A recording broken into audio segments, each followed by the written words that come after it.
दोस्तों, कुछ मोहब्बतें रात को मिलने का बहाना मांगती है और कुछ जगहें रात को आने वालों को याद रख लेती है। अली और हिरा एक ही मोहल्ले में थे। निगाहें मिलती थी मगर रास्ते जुदा थे। एक रात एक पैगाम आया। आज वही जगह, गांव के किनारे एक पुरानी हवेली।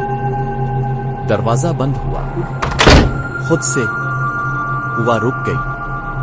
ऊपर किसी के कदमों की आवाज आई। फिर एक सरगोशी, तुम अकेले नहीं।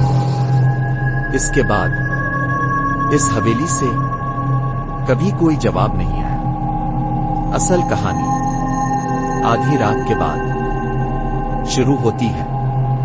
पूरी कहानी देखने के लिए लिंक डिस्क्रिप्शन में मौजूद है।